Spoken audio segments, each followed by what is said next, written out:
بسم الله الرحمن الرحیم. السلام علیکم ورحمۃ اللہ وبرکاتہ. ګرانو کتونکو ستاسو قربا او کاسیا ستاسو په درانه خدمت کې حاضر یم د پروګرام کراس ټاک سره. نن یو ډېر مهم موضوع ده، هغه د اورسیز پاکستانیانو یا د سمندر پار پاکستانیانو حوالې سره ده. په دې پروګرام کې مونږ دعوت ورکړی دی جناب ایوب افریدي صاحب ته، څوک چې د وزیر اعظم عمران خان معاون خصوصي دی برای اورسیز پاکستانیز. ګرانو کتونکو څنګه تاسو پته چې پاکستان 1 کروڑ خواوشا خلک هغه د پاکستان نه بهر په مختلفو ملکونو کې اوسي. دغه چې 1 کروڑ خلک دی د تعداد دی دغه فکر نه پدې کې زیاتره پدې کې میجورټي هغه د پښتنو د ویل کېږي چې 500 لکه نه سیوا پښتانه هغه په بهر ملکونو کې میشت دي او د دغلته نه خیبر پختونخوا ته یا پاکستان ته کثیر زر مبادله راځي، نه یوازې د دغه خلکو دغه چې کوم زمونږ اورسیز پاکستانیان تللی دي نو هغوی خپل هلته کې خپل ځان دپاره جاب یا روزګار کوي، بلکې هغوی خپل فیملیز هغه هم لګیا دي، د هغوی هم خصمانه کوي او د هغوی پرورش یا د هغوی هغه براټ اپ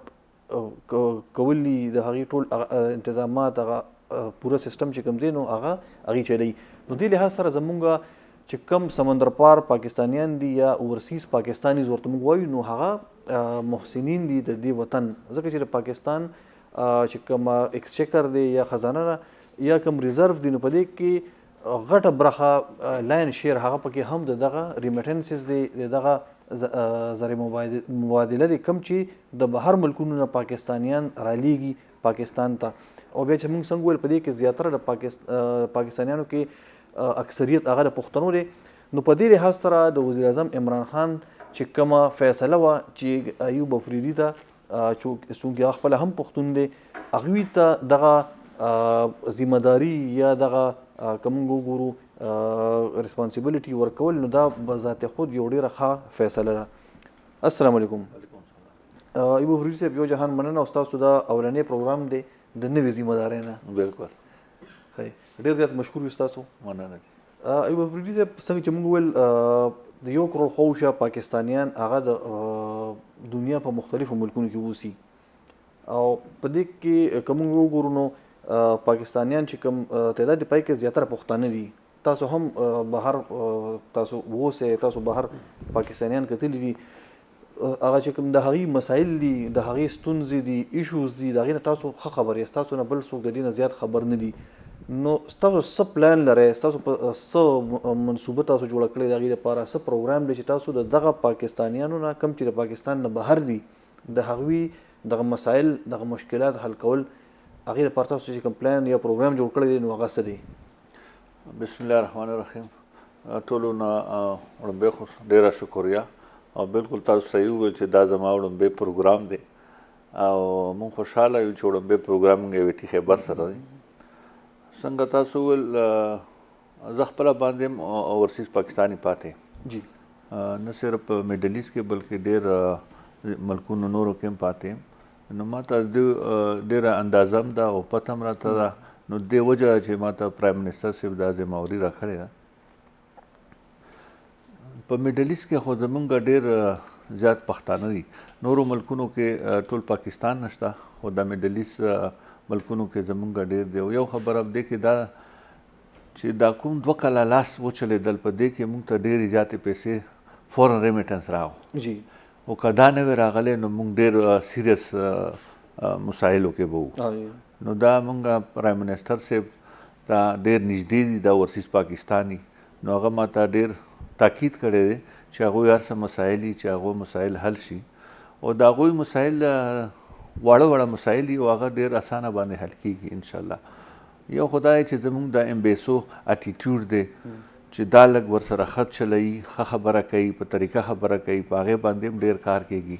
کارونه لږ په تیزي باندې کېږي چې هغوی پاسپورټ ایشي وي، آی ډي کارډ ایشي وي، په دې باندې هم ډېر کار کېږي. دې سره سره زموږ اورسیز منسټرۍ نه زموږ ویلفیر کونسلران دي هلته جی، د کمیونټي دپاره. ټیک. نو ما دا خبره هم پرایم منسټر صاحب سره ډسکس کړې وه چې هغه خلک به موږ ابزر کوو چې هغو خلک څنګه د هغه پاکستانیانو خدمت کوي او د خدمت سره سره دوی ذمهواري په کار ده چې زموږ د امپلویمنټ زیات وي هلته، جی، چې هغوی له موږ ټارګېټونه ورکړو نو هغه به مونږ ګورو که هغو په هغه ټارګېټونو باندې پوره نه پاتې کېږي نو هغه به مونږ واپس راغواړو و د هغې په ځای باندې به مونږ انشاءالله لوکل خلک هلته لګوو ځکه چې نوی کس دې ځای نه لاړ شي نو تقریبا چې 6 میاشتې کال یې لګي چې هغه کمیونټي پېژني د هغې ټول 3 کاله بیا یو کال آخري کې چې راځي 6 میاشتې بیا واپسي تیاري هم کوي نو مونږ ته د هغې نه دومره هغه فایده نه رسېږي ځینې پکې خلک چې هغه نورو ملکونو کې پاتې فایده کوي اوس به انشاءالله تعالی چې دې باندې زمونږ خاص نظر وي چې هغه خلک مونږ څنګه دا ټارګېټونه ورکړو زمونږ امپلویمنټ زیات کړي نو زمونږ دا ډېر کوشش دی انشاءالله چې د اورسیز پاکستاني څه مسایل دي نو هغه ټول به انشاءالله حل کوو او دې نه غټ اوس زه راغلی وم سپین او یوکې نه خپله باندې زه راغلم نو هلته زمونږ پاکستانیان ډېر خوشحاله وو زمونږ وزیر اعظم هغوی له د ووټ حق ورکړو نو اوس صرف مونږ نه بلکې چې هر یو حکومت دي د هغوی له به ورځي او هغې مسایل به اوري او هغوی به حل کوي مخکې خاص یو فوټو سیشن به و یو کیسن لا بړله ورسیز ته بیا به راله خو اوس زمونږ حکومت د هغوی اهمیت ډېر زیات کړو د هغوی مسایل چې څوک حل کوي نو هغوی به ووټ هغې ته اچوي نو انشاءالله تعالی اوس فی الحال موجوده خو زمونږ د پرایم منسټر هلته ډېر مطلب دی چې محبت ورسره خلک کوي نو فی الحال خو زمونږ هلته ډېر زیات انشاءالله ووټ دی او دا به ټول ووټ به زمونږ د پی ټي آی که خیر وي او ځکه چې د دوی څه مسایل دي مونږ به یې حل کوو که خیر ښه تاسو خبره وکړله د سپین او د یو کې بل طرف ته په لږه موده مخکې وزیر اعظم عمران خان صاحب د سعودي عرب کې چې کومه سفارتخانه وه د هغې په رویې باندې هغې ډېر زیات برهمي اظهار کړی وه او هغه په میډیا باندې هم راغلی وه او په هغې په نتیجه کې هغوی هغلته سفیر هم چې کومه عمله وه نو هغه یې چینج کړه اوس هم د سعودي عرب کې د سفارتخانې نه یا د کونسلګرو نه شکایت هغه شان نه دي خو بیا هم شکایت راځي دغه شان په څنګه تاسو ویل چې په گلف کې یا په د میډل ایسټ کې پښتانه ډېر زیات دي نو تاسو یقین وکړئ د هغې ډېر زیات مسایل دي هم د دغه امبیسیانو نه یا د دغه کونسلګرو نه او په کونسلګرو کې چې کوم کونسل جنرال وي یا سفیر صاحب هغه خو شهنشاه معظم یا ته خو د خلکو رسۍ ډېره زیاته ګرانوي بیا کونسل جنرال یا تاسو چې کوم دغه اتاشیز یا دغه کونسلز هغې ته رسېدل هم ډېر زیات ګران دي نو تاسو به څه کوئ په راتلونکي کې ستاسو څه پلان دی تاسو به وزټس کوئ د دغه چې کوم ځای کې زیات پاکستانیان یعنې په یو کې په یو ایس کې یا په یورپ کې ملکونو کې هلته کې پاکستانیان دي خو هغه لکه ایجوکیټډ دي او هلته کې دومره ایشوز نشته خو په دې سعودي عرب کې په یو ای کې په قطر بحرین دا چې کوم کویت دا ملکونه په دې کې ډېر زیات پرابلمز دي نو آیا تاسو خان صاحب وزیر اعظم پاکستان تاسو په اعتماد کې غوښتئ تاسو به وزټس کوئ او تاسو به بیا ګورئ دغه سفارتخانې کارکردګي به تاسو ګورئ یا عام خلک چې کوم دی نو هغوی به تاسو ته څنګه اکسس کړي تاسو به دې لپاره څه لکه چې عام هلته کې ورسیز پاکستاني دی هغه به تاسو څنګه رابطه کړي او تاسو به د دغه سفارتخانو دغه مونیټرینګ څنګه کوئ بالکل صحیح ده یو خو دا چې زه یو 2 ورځې 3 مخکې پرایم منسټر صاحب سره ما ملاقات هم وکړو او ما ورته وویل چې زه به دې ملکونو ته ځم فی الحال هغه ویزټونه بند کړي خو ما ته ویل چې تار وختلی شي ځکه چې زما خو ستاسو ذمهواري داسې او دویم نمبر چې تاسو څنګه د ګلف ذکر وکړو زمونږ اول نمبر سعودي عرب دی هغې کې 27 لک پاکستانیان دي جی او بیا 2 نمبر یو ای ده د دوبۍ او یو ای د دې کې تقریبا 16 لک پورې زمونږ پاکستانیان دي او ریمیټنس هم د دوی نه راځي سعودي عربیا په ټاپ دی او دویم نمبر زمونږ یو ای او د دوی چې څنګه مسایل تاسو وویل چې یورپ کې معامله بیا هم لږه هلته اسانه ده خلکو ته هر څه معلوم هم دي او زموږ دا خلک ډېر په مشکلاتو باندې ځي هلته او ډېر په مشکله باندې مزدوران هم کوي او د خپل فیملی او ملک سپورټ کوي نو د دې دپاره زموږ یو نوی امبیسیډر دی د سعودي دپاره جی ما سره 2 ورځې مخکې میلاو شو نو هغې ته ما وویل هغې خپل خیال و چې هلته به مونږ کلي کچېرې کوو و کلي کچېرې به مونږ د دې ځای نه انلاین باندې ګورو صحیح ده نو هغه کس مونږ سره هم رابطه کولی شي په دغه کلي کچېرې کې مونږ به هم اورو هغې خبرې کونسل جنرال د دوبۍ به هم په هغې کې او د امبیسیډر د ابودابۍ نه هغه به هم پکې ناست دي نو انشاءالله تعالی چې هغه خو به مونږ دې ځای نه هم ډېر مونیټر کوو دې نه علاوه به زه وزټ هم هلته ډېر کوم جی چونکې زه خپله باندې هم ګلف کې ډېر پاتې یم ما خو 20 کاله تقریبا هلته تېر کړي نو هغوی مسایل څه نصحت ما ته معلوم هم دي دې نه علاوه مونږ پرایم منسټر پورټل دی په هغې باندې هم دوی کمپلین کولی شي هم مونږ ته رارسي زموږ منسټرۍ ته زموږ منسټري ډایرکټ هم کمپلین سیل شته دی هغې هم شته خو چونکې زموږ د خلک هلته د خاص کر کې زموږ د علاقې پښتانه دومره تعلیم یافته نه وي چې هغه کمپلین ته ورسېږي نو مونږ به انشاءالله چې وزټ هم پخپله کوو او د کلي کچېرې به لږ سپورټ کوو چې هغوی څه مسایل دي انشاءالله هغه به مونږ اورو حل کوو به عام خلک لکه تاسو وایي چې عام چې کوم خلک د پاکستان پښتاني بهر اوسي نو هغوی به کلي کچهري تاسو بغیر اډورټایز کوئ د هغې تاسو مخکې به تاسو خلکو ته وایئ اګاهي به ورکوئ بیا به خلک راځي خپل مسایل خو لیکن داسې نه شي چې تاسو یو ټول نمبر داسې یو نمبر تاسو ورکوئ څنګه چې د ایمرجنسي نمبر یا چې یو سپیشل نمبر هغه د واتساپ یا د بل ایمیل خو به ګرانه شي هغه لپاره خو لکه دا فون کال دا میسج دا لږ ډېر په اسانه باندې واتساپ نن سبا کېږي چې تاسو لپاره تاسو ګورئ بیا تاسو په هغه فلټر کوئ چې دې کې چې لکه جینون مسلې ځینې خلکو وړه مسلې ځینې خلکو ډېره غټه مسله چې تاسو هغه فلټر کوئ په هغې باندې بیا تاسو هغې ته رسایي کوئ نو لکه ځکه چې خلک هلته کې مسایل خلکو وي هغه نو هغه به تاسو چې راځي نو هغې لپاره یوه اسانه طریقه پکار ده بالکل اسانه طریقه یو خو به موږ خپل نمبر ورکو بل د کومه ورځې چې وي که نه دا به موږ فکس کړو بس هر چا ته به پته وي د چوټیانې ورځې چې کومې وي که نه په چوټۍ په ورځ به کوو بله موږ دا ورسره ډسکشن کوي چې موږ د ایمبیسي موږ چوټي په ورځ هم کولاو کړو د خلکو جابونه یې هغه راتلی نه شي په د هغه ورځ باندې نو چې کومه د هغوی ورځ لکه په ګلف کې زیاته د جمعې په ورځ د خیالي په ورځ هفتې ورځ باندې چوټیانې نو هغه ایمبیسي به موږ د کولاوېدو هغه ډپارټمنټونه چې پبلک سره ډیلینګ کوي نو انشاءالله چې هغه به موږ کولاو او د دې دپاره به موږ ورځې مختص کړو نو ټولو خلکو ته به پته وي چې په دې ورځ باندې دا خبرې او د کلي کچاري کېږي دویم نمبر تاسو څنګه وویل په هغې کې به موږ ټلیفون نمبر واتساپ نمبر ورکوو چې هر سړی موږ د هغه ته کانټیکټ کولی شي زموږ منسټرۍ ته هم کولی شي بل زما خیال دی چې په ایرپورټونو باندې موږ به نمبر ورکوو دلته خلکو ډېر شکایت دی زموږ په دې ایرپورټ باندې په هر ایرپورټ باندې زموږ تقریبا چې 6 کسان ناست دي 2 کسان ډیوټي کوي 24 غنټې هلته 2 کسان موجوده وي خو ډېرو خلکو ته دا پته هم نشته نو دا به موږ میک شور کوو چې دا خلک هم هلته ناست دي بیا داسې یو مسایل خدای مکه او که څوک ډیډ باډي راشي زموږ 24 غنټې دلته امبولانس ولاړې وي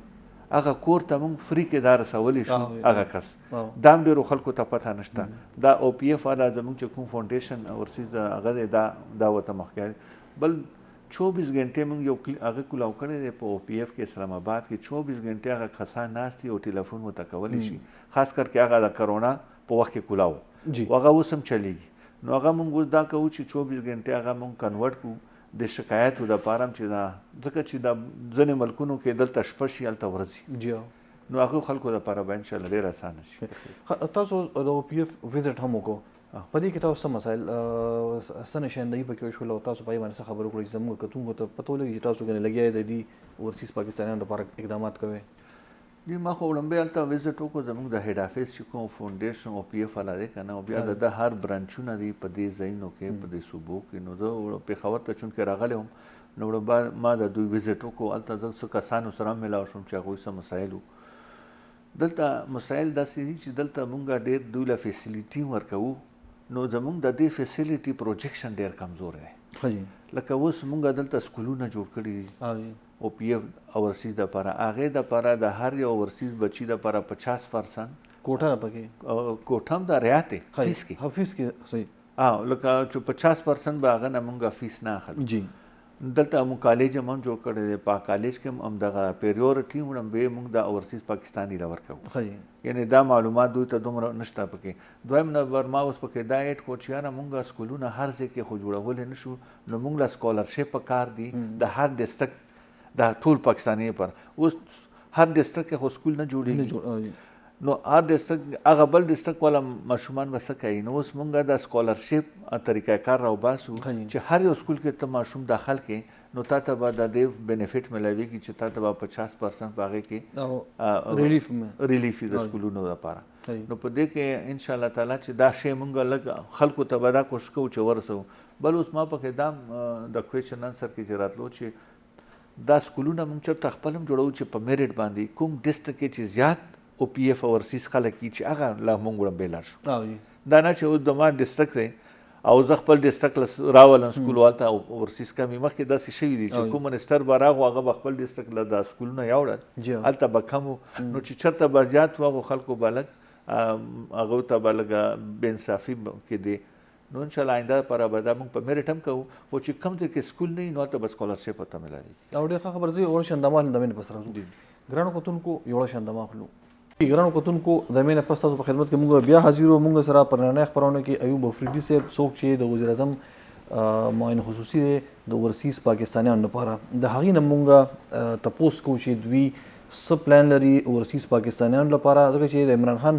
عمران خان صاحب حکومت د پاکستان تحریک انصاف هغې دا دعوه کوي چې ګنې د اورسیز پاکستانیانو لپاره دوی د ووټ حق هم ورکوي او د دوی دا دعوه ده چې په اورسیز کې د دوی ووټر زیات دی، نو بیا دوی د خپل ووټر لپاره چې دوی به دعوه کوي د پردیسه کې. د سکول حوالې سره تاسو ډېره ښه خبره وکړله چې او پی اف دلته کې په هغه اضلاعو کې چې کوم ځای لکه زیات خلک بهر دي، خو بل مونږ په یو ای کې یا په نورو ملکونو کې پاکستاني سکولونه هم پاکستاني امبیسي سکولونه دي، په هغې کې ډېر زیات مسایل دي، هغې کې د سهولیاتو ډېر زیات فقدان دی، د استادانو په کې پرابلم دی. دغلته کې بیا چې کوم استادان دي د هغې د سیلریز هغه نورو ملکونو سکولونو هغې په کوم کمپیر کو هغه کم دي، هغه سټینډرډ هغې هغه شان نه دی، او د هغې باوجود بیا زیاتره پاکستانیان چې کوم د پاکستان نه بهر دي د هغې بچي په هغه سکول کې د داخله نه میلاویږي، هغې مجبور چې د انډیا یا د نورو ملکونو په سکولونو کې بچي داخلي. نو هغه سکولونو لپاره ستاسو څه پلان دی او په هغې باندې څه کوئ؟ بالکل ما اوس پلان کړی انشاءالله چې زه به سعودي عربیا ته او دوبۍ ته او دې ګلف ملکونو ته وزټ به کوو که خیري. نو په دې کې به موږ ګورو، مخکې زه په دې دوبۍ سکولونو کې د بورډ ممبر وم، نو ستاسو خبره بالکل صحیح ده چې هلته خو مشکلات شته دي، نو هغه به اوس ګورو چې هغه مشکلات موږ څنګه په کومه طریقه حل کولی شو، چې میک شور وکړو چې دا څومره زموږ بهر پاکستانیان دي چې هغوی بچي په هغه خپل سکول کې داخل شي او هغه خپل سکول کې خدای چې زموږ یو کورکولم دی بیا هغه پاکستان کې هم چلیږي، چې کله هغه واپس راځي نو هغوی ته بیا ډېر اساني په دې سکول کې هغه ماشوم ته پیک اپ کول، هغه چې بل نورو ملکونو سکولونو کې سبق ووایي نو دلته بیا په هغه باندې هغوی ته مشکلات دي. نو انشاءالله چې زه وزټ وکړم په هغې کې به دا مونږ ګورو چې هغه سکولونو کې مونږ کیپیسټي زیاته کړو یا داسې کیدای شي چې مونږ هغې کې ډبل شفټونه کړو چې د ماشومان څومره د پاکستانیان دي چې هغوی ټول ماشومان هغې کې ایډجسټ شي که خیري. د امپلایمنټ لپاره 1 کروڑ خواوشا پاکستانیان بهر دي او تیره هفته فواد چودھری صاحب سټیټسټک شیر کړو، هغې وایي چې په تیرو 2 کالو کې 15-14 لکه پاکستانیان نور هم تلي بهر. نو یو ډېر ښه لګیا دي پاکستانیان ځي هلته ریمیټنس ته راځي. اوس چونکې دا ډایرکټ ستاسو لکه ذمه داري ده یا ستاسو که موږ وګورو وظیفه ده دغه شان بهر خلک چې کوم ملازمت ته راځي، نو تاسو څه پلان لرئ چې د پاکستان کې دلته کې ډېر زیات تعلیم یافته خلک پاکستان کې دي، دلته روزګار نشي کولی، پیسې ورسره نشته، حکومت یې جاب نشي ورکولی، نو که دا لاړ شي تاسو داسې پالیسي راوباسئ څنګه چې ملکونو سره ستاسو اګریمنټ شته چې نور ملکونو سره تاسو اګریمنټ وکړئ دا خلک تاسو بوځئ، نو په دې باندې ستاسو څه هومورک کړی یا پې کوئ په آینده کې؟ بالکل په دې باندې هومورک کوو. ډمبې خو زه تاسو سره دا شیر کړم چې ما هلته کوم زمونږ هغه امیګریشن والا ډپارټمنټ دی هلته ما د پروموټر او د کوم ایجنټان چې که نه هغه ما وزټ وکړو. دلته مونږ د خلکو ته چې کوم مسایل دي که نه، یو خو د ویزو داسې یو هغه نشته دی چې یو ریټ فکس وي د دې ایجنټانو، دا ډېره غټه ایشو ده، هر چا خپل فیس دی، څوک 3 لکه روپۍ اخلي، څوک 15 لکه، څوک 10 لکه روپۍ خلک اخلي ویزو واجي. دې کې دا ډېر اهم ایشو دی. نو ما خو یو خدای چې ما دا ټول راغوښتي دي په دې کې د کوم کې چې زموږ تقریبا دلته 2.5 زره خلک هغه دي پروموټر چې ورته وایي پروموټر دي. اوس موږ دا ګورو چې موږ دا څنګه روکاو کړو، دوی له یو داسې فکس فی جوړ کړو چې یاره تاسو به د دې نه زیاته د خلکو له پیسې نه غواړئ نه ته اخلئ. دویم نمبر دا چې دلته زموږ د خلکو سره دومره 3 لکه روپۍ او دومره پیسې شته نشته، بیا هغوی غریبان څه کوي چې یا خپله ځمکه خرڅه کړي یا کالي خرڅ کړي، غوامیخه خرڅ کړي، یا دلته چا نه په قرضه واخلي ډېره ګرانه، نو بیا چې هغه 3 کاله لاړ شي نو 3 کاله هغه پیسې لنډوي. دا ډېر تکلیف والا معامله. نو اوس موږ داسې یو پروپوزل پرایم منسټر صاحب سره به ډسکس کوو انشاءالله چې هغه اپروول ورکړي چې موږ دې خلکو لا قرض بغیر سود نه قرض حسنه ورکړي، نو دوی ته به په دې کې ډېره اسانه راشي چې کومه د دې باندې اوس موږ هغه کوو چې څومره په دې انټرست راځي د بینک والا چې هغه حکومت څومره حصه شیر کولی شي هغې سره، نو دې باندې به خلکو ته یو خو دا وشي چې موږ به هغې سره یو اګریمنټ کوو چې هلته دوی ته کوم جاب میلاوي که نه هغه کامپنۍ به د افیشلي پیسې به دلته رالیږي، نو هغه پیسې به بیا موږ له هم لږ سره کوي او نور به د فیملۍ ته میلاویږي. نو په دې باندې به حکومت هم فایده وي چې دا پیسې به افیشل هم شي او دغه سړي ته به هم فایده وي چې هغه پیسې به کور ته رسي. داسې زمونږ ډېر د ځوانان لاړ شي که نه بیا هلته په یارانو دوستانو شي پیسې هم نه رالېږي ځنې فیملۍ ته، نو په هغوی باندې به هم یو بانډ راشي چې نه دا پیسې د کار ته میلاو دی، نو د فیملۍ په سپورټ درته میلاو دی او پیسې به واپس راځي، نو دې ته ملک ته هم فایده او انشاءالله هغه فیملۍ ته هم فایده وي او دا پیسې به موږ زر ترې غواړو نه دا به په 3 کاله کې لږې ورکوي، نو زیاته حصه به د تنخوا دوی ته ځي. ټیک ده. هغې د خرچو نه پس چې هغه څه بهر ملک اخلي هغه خرچې نه پس به دوی ته ځي، نو په دې باندې زموږ د ریمیټنس به هم انشاءالله زیات شي او دوی ته به هم ټیک. تاسو د نوکرو خبرو وکړه پاکستانیانو، بل زه هم لږ موده ما هم بار تېره کړې، هلته کې په مختلفو ملکونو کې بیا خصوصا په دې گلف کې د پاکستان نه هم بلا خلک راځي، هلته کې د نورو ملکونو نه هم زموږ چې کوم ګاونډي ملکونه دي، بنګلادیش دی، سریلنکا ده او هندوستان دی، د پاکستان چې کم کس لاړ شي نو هغه دپاره جاب پیدا کول هم ګران وي، هغه ته بیا چې کم تنخوا ولګي هغه هم کم وي. په دې په مقابله کې دغه زموږ نور ملکونه چې کم دي د هغې تنخواګانې هم سې وایي، هغې ته ښه جواز میلاویږي. نو ستاسو څه خیال دی چې آیا د پاکستان نه کم کس لاړ شي نو هغه ته هغه شان ریلیونټ د هغه جاب مارکیټ مطابق هغه سره تعلیم نی، هنر ورسره نه وي که نه، هغه ځای چې کوم حکومتونه دي نو هغوی په دې کې لکه خپل او پردې کې داسې وجه څه ده؟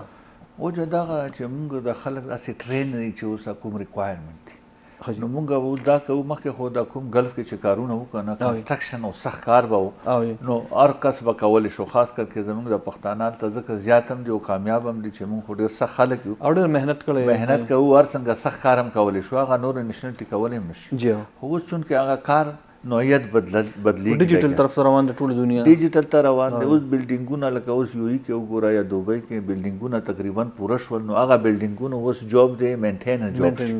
یا هلته هوټلې جوړې شوې یا نور شیونه جوړ شول. نو اوس موږ دا کوشش کوو چې موږ خپل خلک تیار کړو د نوي دنیا دپاره، نوي کریشن دپاره. کنې پاکستاني کس چې دی که نه پاکستانیان موږ ډېر تکړه یو په هر لیول کې، په هر جاب کې چې دوی ته هغه ټریننګ میلاو شي، تعلیم میلاو شي، نو انشاءالله تعالی چې هغه جاب به زموږ نه ځي نه. خو دا یو سچویشن په موږ باندې راغو چې وی نیډ ټو پریپیر اور سیلف چې دا خلک موږ په دې ټریننګ باندې موږ تیار کړو. نو انشاءالله تعالی زما په دې باندې فوکس دی چې موږ سره په هر یو فیلډ کې 500 کسان داسې وي چې کله هم د بهر نه څه ډیمانډ راشي چې هغه ډیمانډ مونږ هغوی ته هماغه خلک لیږو، نو بیا به زموږ تنخوا کم نه وي بلکې موږ تنخوا به د هغوی نوره زیاته وي. تاسو سره داسې دومره فنډ تاسو سره شته چې تاسو دلته کې په پاکستان کې دننه په مختلفو ښارونو کې لکه پېښور دی یا د پاکستان نور چې کوم کیپیټلز دي یا غټ ښارونه دي چې په هغې کې تاسو دغه شان ټریننګ د کوالټي او د سټینډرډ والا ټریننګ سنټر یې کولو کې او چې د هغې کوم سرټیفیکیټ دي دلته کې بدقسمتۍ نه زموږ په ګیر شاپیر کې دلته کې په ټریننګ سنټر شته، هغې کې یو سټوډنټ یا یو کس راځي هم نه او د پیسو په بدل کې هغه ته ډیګري هم میلو شي، سرټیفیکیټ هم میلو شي، بیا چې کله هغه هلته لاړ شي نو هلته کې هغه کار نه کوي ځکه چې هغه ته تجربه نه وي. نو تاسو نه ګڼئ چې د داسې د ټریننګ سنټرونو یا داسې د ټریننګ د انسټیټیوټس د هغې ډېر سخت ضرورت دی چې په نه یوازې ډیګري ورکړي هغه قابل قبول بلکې چې کوم کس موږ ولیږو چې هغه هم ټرینډ دي هغه هلته کې په کار راشي او هغه کار باندې پوهوي، کار یې زده کړي، خو هلته کې د پاکستانیانو د پاکستان نوم به روښانه کېږي او هغوی به پاکستان د نور خلک لیږي. نو په دې څومره کار تاسو کړی؟ دا خبره بالکل صحیح ده. یو خو زمونږ چې کوم دلته ادارې دي که نه هغه چې کوم سرټیفیکټونه ورکړي که سړی راشي او که رانشي خو د هغوی سرټیفیکټ بهر چلیم نه جی. نو اوس موږ دا کوو چې ما د سعودي عربیا د هغه سره او د یوئی والا امبیسډر سره هم دا خبرې کړې دي چې موږ به هغه کامنۍ تاسو موږ له راکوئ چې کوم ستاسو هغې سرټیفیکټونه اکسپټ کوئ، نو هغه به هم په دې باندې یو نظر ساتي چې هغوی کوم ریکوایرمنټ یې هغې مطابق به موږ چلوو او هغه به بیا موږ له ډپلوما یا سرټیفیکیټ راکوي د کس له، نو هغوی کې به بیا څه مسایل نه یو خو به میک شور هغوی کوي چې دې ټریننګ هم پراپر واخیستو او بل به بیا هلته د دوی ملکونو کې موږ ته مسله نه وي د هغوی د جاب ورکولو دپاره. نو ستاسو خبره ډېره صحیح دی کې به موږ انټرنیشنلي هغه انسټیټیوټ ملوث کوو، هغه به پکې انوالو کوو چې هغوی هلته هغه ډیګري اکسپټیبل وي او چلیږي. خو بل تاسو دغه د پروموټرز حوالې سره خبره وکړله چې کوم خلک امپلایمنټ پروموټرز دي او کمپنیان دي ډېر زیات په دلته کې پېښور کې هم شته، د پاکستان په ګوټ ګوټ کې دي، پنجاب کې هم ډېر زیات دي، خو د ډېرو نه شکایت راځي لکه زمونږ د لرې پرتو سیمو نه د سوات دیر باجوړ نه یا د صوابۍ مردان بنیر نه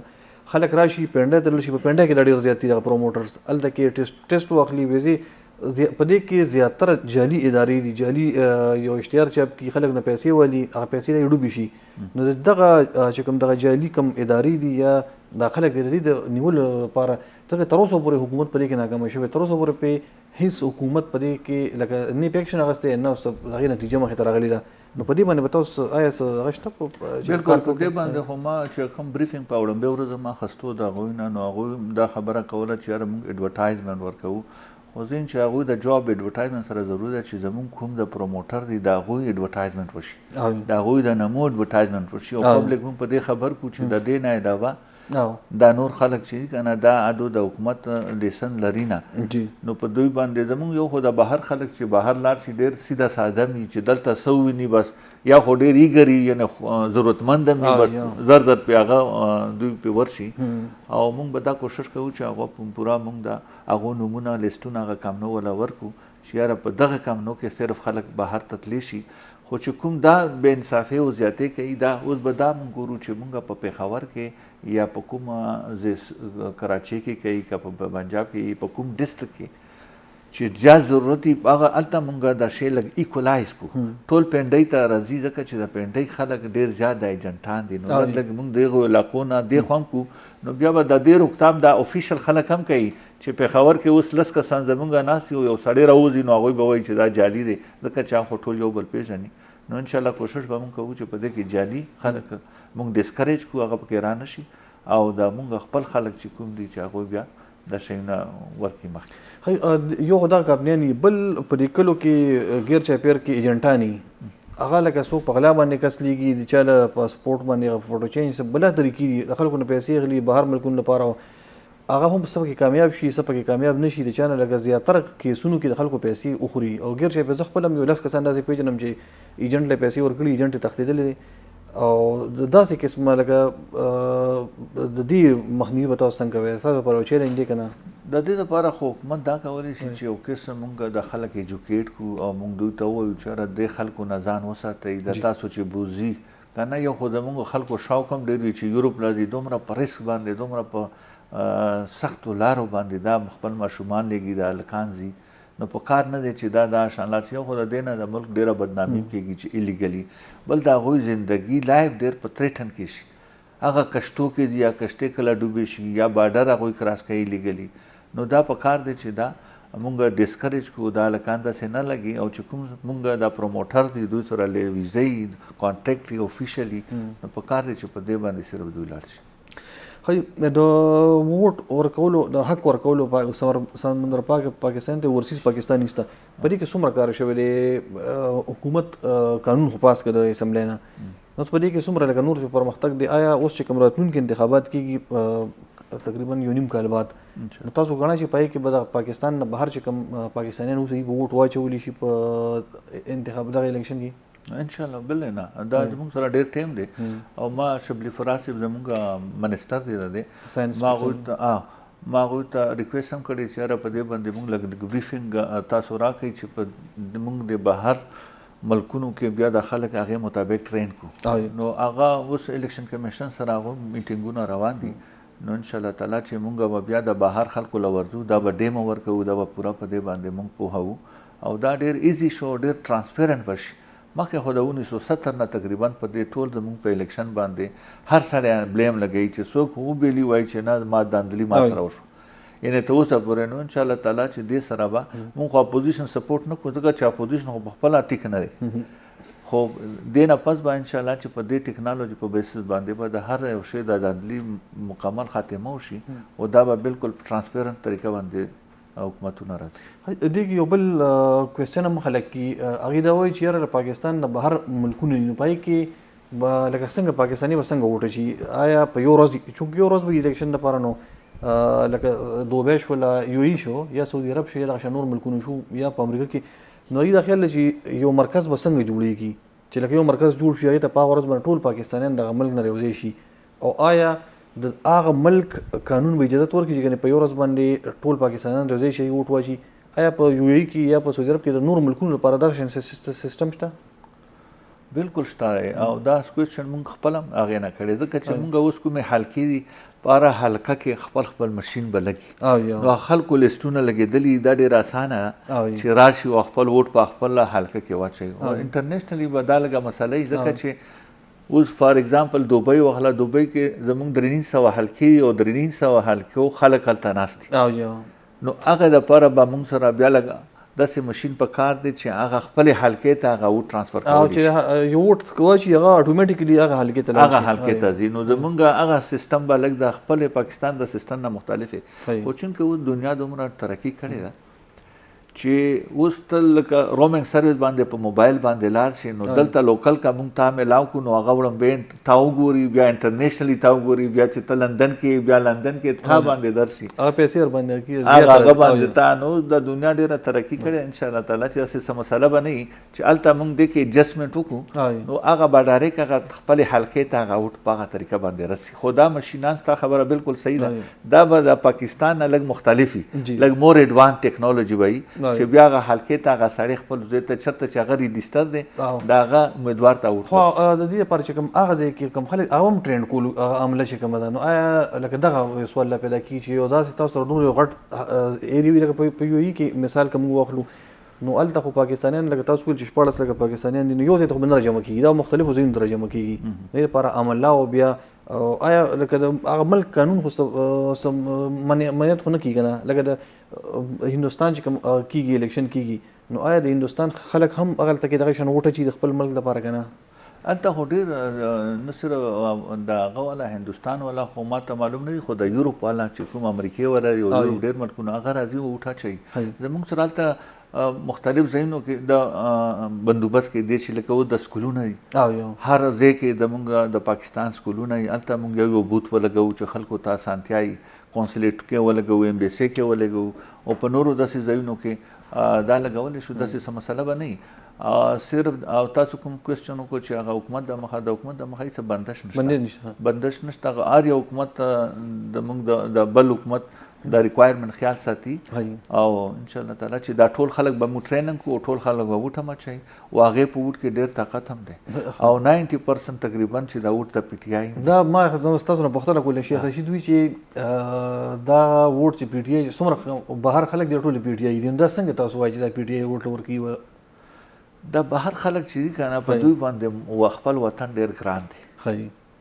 ځکه ما ته پته زه په خپله اورسیز کې پاتې یم نو چې څومره قدر د خپل وطن دی که نه هغه بهر اورسیز پاکستاني سره ډېر زیات دی نو هر وخت هغه غواړي چې زما وطن حکمران دی هغه ایمانداره سړی چې څوک زما د وطن خیال ساتلی شي نو په دې وجه باندې هغوی په عمران خان باندې ډېره یقین لري چې یاره دا سړی چې ځان دپاره نه یې راغلی دا نور که ته نواز شریف ته وګورې او که زرداري وګورې د هغوی ټولو بهر محلونه جوړ کړي بچي بهر دي میډیکل یې بهر دی نو دا ورسیز والا خو هغوی یې مخامخ یې ورته که نه اوس په لندن کې محلات ګوري نو دا ورسیز ته د دې اندازه ډېره لګي نو دې کې دوه خبرې یو خو هغه خلکو چې کومې غلې کړي او ورسیز ته مخامخ دي هلته ورته ناست دي او دویم دا دی چې هغوی سره د خپل وطن ډېر قدر دی نو د دې ټولو کې بیا عمران خان چې دی که نه د هغه دوی ځکه خو ښایي چې یاره دا ایماندار سړی دی نه ځان نه څه جوړ کړي دي او چې سیم کړي دي د عوامو د پاکستان ورسره غم دی نو په دې وجه باندې تاسو وایي چې اورسیز پاکستانیان به ستاسو سره زیات ووټ درکوي پی ټي آی ته ښځې او د مینې زم د مینې ګرانو کتونکو وړکشن د ماخلو ګرانو کتونکو د مینې په ستاسو په خدمت کې مونږ یو ځل بیا حاضر یو ښه افریدي صاحب ستاسو تعلق چونکې سابقه فاټا سره یو چې کوم ضم شوي اضلاع دي دغلته کې هم ډېره محرومي پاتې شوې ده د یو لوی دور تېر شوی دی د ټیرریزم د هغې نه وروسته بیا د حکومتونو هغه طرف ته د نیګلیجنس او لکه داسې ګڼل چې ګنې دغه سیمې د پاکستان حصه نه دي نو د خلکو ډېره زیاته محرومي ده اوس چې کوم تاسو ته اوس کوم زیموري ملو شوې ده د قبایلي سیمو یا د ضم شوي د اضلاع د خلکو لپاره تاسو سره څه پلان دی ځکه اوس چې کوم په صوبه کې کوم جواب راځي نو هغې کې هغوی ورته لږ ورته میرټ ورته لږ ریلیکس کړی دی نو تاسو سره داسې منصوبه شته چې تاسو د قبایلي سیمو یا چې کوم قبایلي اضلاع دي ضم شوي د هغې خلک زیات تر بوځې بهر ته اوس هم الریډي لکه ډېر زیات دي خو ډېر خلک داسې دي چې ورسره وس نشته پیسې ورسره نشته نو هغه نشي کولی نو د پر تاسو ته چې ما څنګه وویل چې دا وس ولا معامله چې دا خو ټول ملک مسله ده خو بیا هغوی ته ډېره زیاته مسله نو که دا حکومت ورسره لږ ډېر کومک وکړو د ویزو کې نو انشاءالله چې هغه خلک به بهر ته بیا زیات لاړ شي چې تاسو څنګه وویل چې میرټ دې صوبه کې نورو ضلعو کې ورته کم کړی میرټ خو موږ کمولی نه شو ځکه چې دا خو انټرنیشنل ریکوایرمنټ نور سهولیت کې دي شي نور سهولت دا کې دی چې موږ په دې پیسو کې ورسره هغه وکړو کومک وکړو د هغې دپاره چې تاسو کوم ټریننګ سنټر جوړوی دلته کې د ورسیز دپاره دغه ټریننګ سنټر تاسو دلته کې په قبایلي اضلاعو کې د پرایورټي بیسس هلته جوړه کوئ تاسو هلته زیات ضرورت دی هلته کې خلک ډېر محروم دي بالکل صحیح خبره موږ به دا کوشش کوو چې دا په هره ضلع کې او که هره ضلع کې نه چې دو ضلعو کې درو کې داسې وي چې بل خلک هلته اساني باندې راتلی شي او موږ به ځکه چې هغه خلکو ته ټریننګ ضرورت زیات په دې دی چې هلته خو زموږ د 20 کاله تقریبا چې د جنګ په حالاتو کې تېره سکولونه نشته نو سبقونه یې نه ویلي نو هغوی له چې موږ د ټریننګ ورکړو په دې ټریننګ په بیس باندې بیا هغه خلک سیرو بهر ته تللی شي بل تاسو خبره وکړه چې دا مخکې ډېره اګنور شوې ده په حکومتونو کې نو دې کې خو پخواني حکومتونه ډېر یو قسم موږ ویلی شو چې هغوی څه نه دي کړي خو زه به وایم چې زموږ د فاټک ایکس فاټک کومې مینېګان او سنیټران وو د هغوی په کې ډېره غلطي او ذمهواري ده هغوی هم کله دا چغې نه دي ویلي اسلام آباد کې چې مالا روډ راکړه مالا دا راکړه دا راکړه طریقه کار چې وکړه نه بس دا شان د ملکي سیسټم و وړ به یې په څه طریقه باندې هغوی واخیستو او هغوی د خپل علاقې نو که د مونږ خپلو خلکو له کومک کړی وی مخکې چې کومې مینېګانو پارلیمنټیرین تېر دي نو اوس به زموږ د علاقې حالات بدل وو خو به هر حال اوس خو مونږ هسې زم شوي یو او انشاءالله تعالی چې د حکومت کوشش دی چې دا علاقو ته ترقي او ډیولپمنټ ډېر په تیزۍ باندې وکړي او څه نس روان هم دي لږ ډېر په دې کې خلکو کمپلینټ ته چې کارونه سلو دي هغې کې ډېر مشکلات لږ ډېر شته خو به هر حال د مونږ د وزیر اعظم صاحب دا کوشش دی چې کارونه زر تر زره وشي او ډیولپمنټ تیز شي او چې خلکو ته سهولات ملاو شي په تېر ورځو کې یو کمیټي هم جوړه شوې وه او کمیټۍ اجلاسونه هم شي د فاټا انضمام حوالې سره په دې باندې لګیا خبرې کېدې نو دغه کمیټۍ حوالې سره موږ ته ووایي چې هغې څه فایډنګ ځکه ډېر خلک دا ګڼي چې ګنې دا کمیټۍ د دې لپاره جوړه شوې ده چې د فاټا انضمام ریورس کړي دا رد کړي دغه انضمام نو زموږ کتونکو ته ووایي چې لکه دا بیسیکلي بالکل دا خو سوال نه پیدا کېږي دا خو اوس موږ یو سټیپ اخیستی دی او دا خو یو عیني حق دلته میلاو شوی دی نو دا دروازې خو بند دي چې موږ به واپس راځو هغه خلک د کمیټې کې موږ راغوښتي ضرور وو چې کوم ملکان صاحبان دي هغوی د دې خلاف دي انضمام یو ملک صاحب خو پکې وویل چې که جنت دې جوړ کړي بیا یې نه منه نو دا خبره خو بس هغه خپل بینیفیټ دپاره که نه چې ما څه بینیفیټ پکې نشته خو مونږ خو په دې انضمام چې نه شوی څه فایده خو نه کړې که نه او که ټوله دنیا وګورې یو قانون یو سیسټم لاندې چلیږي که نه مونږ صرف د هغوی خبرې اورېدې چې هغوی مشران دي هغوی وایي چې مونږ سره مشوره نه کوئ دې دپاره مونږ راغوښتو هغه کمیټې کې زه هم ممبر یم او ما دا ورته ویلي وو چې یاره ټول راوغواړئ ملکان هم پکې راوغواړئ سټوډنټ هم پکې راوغواړئ وکیلان هم راوغواړئ او دا ټول مونږ کتل اورېدلي وو او د دې مونږ ته مین مسله چې نه که نه د فنډ دپاره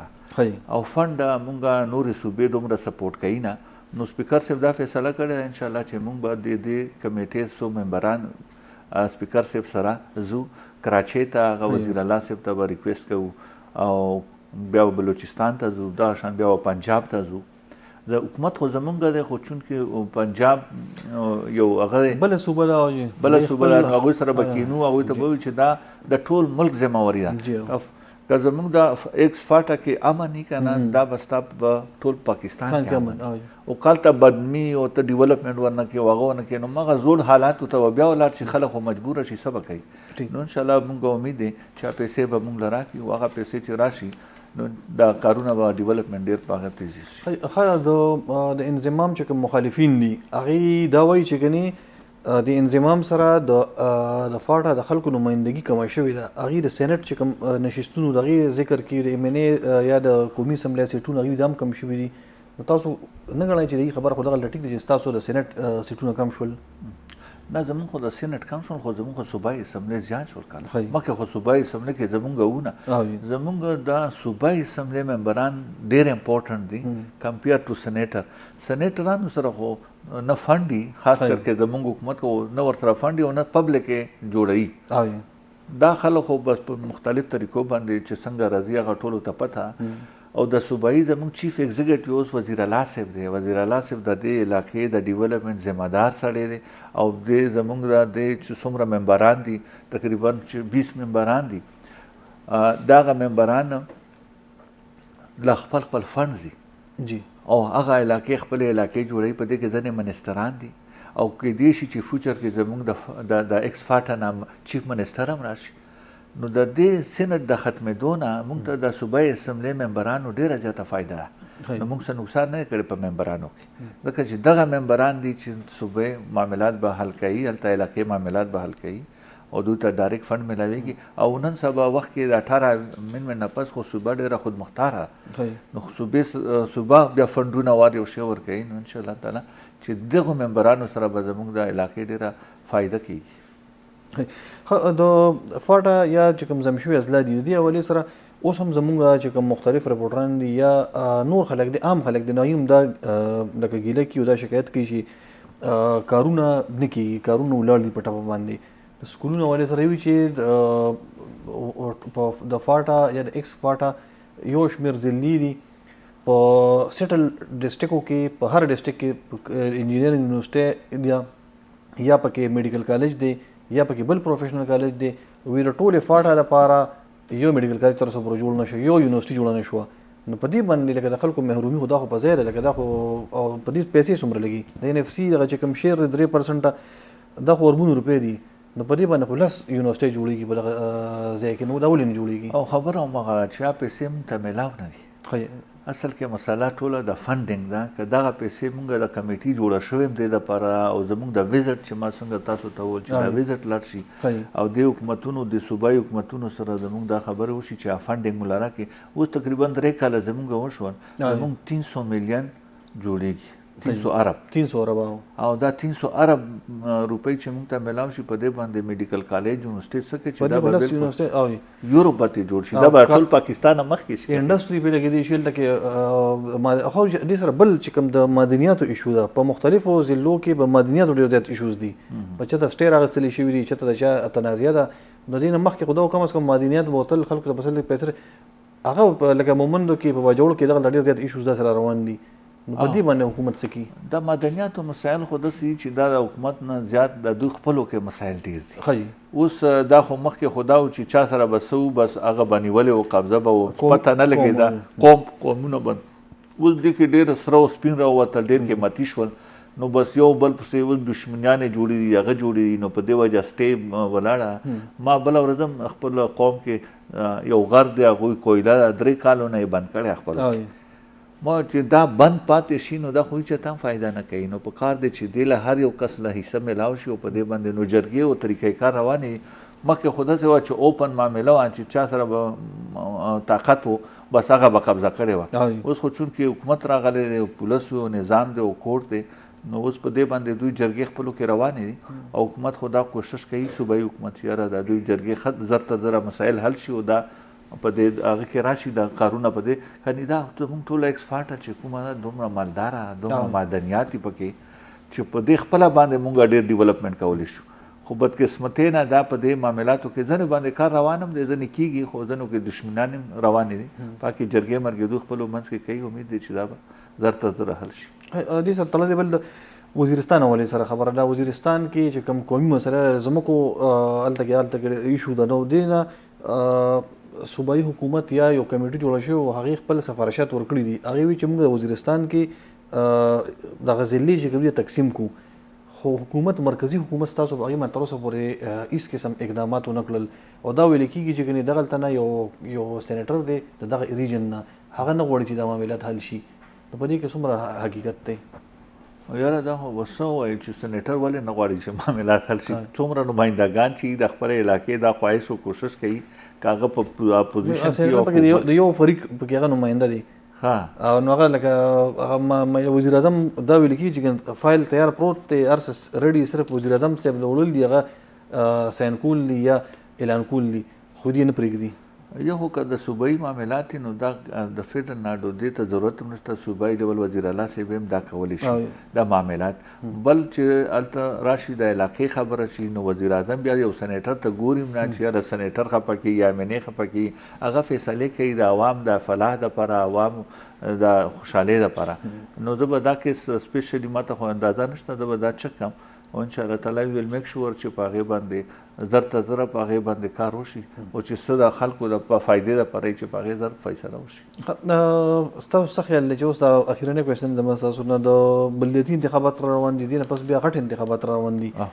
نو عام خلک د ګرانۍ نه ډېر زیات تنګ دي. تاسو یقینو کې لږ ډېر بد حال دی او چې کوم وزیر خزانه صاحب دی زموږ مشیر خزانه، نو هغه هم دا وایي چې نه دا به تیل به هم ګرانېږي او چې کوم نور اجناس دي یا عام ژوند کوم سیزونه یې هم ګرانېږي، راتلونکي دا به نور هم ګرانېږي. نو تاسو نه ګڼئ چې تاسو لپاره خو یو ډېر غټ چیلنج دی، یو ډېره خطره ده چې په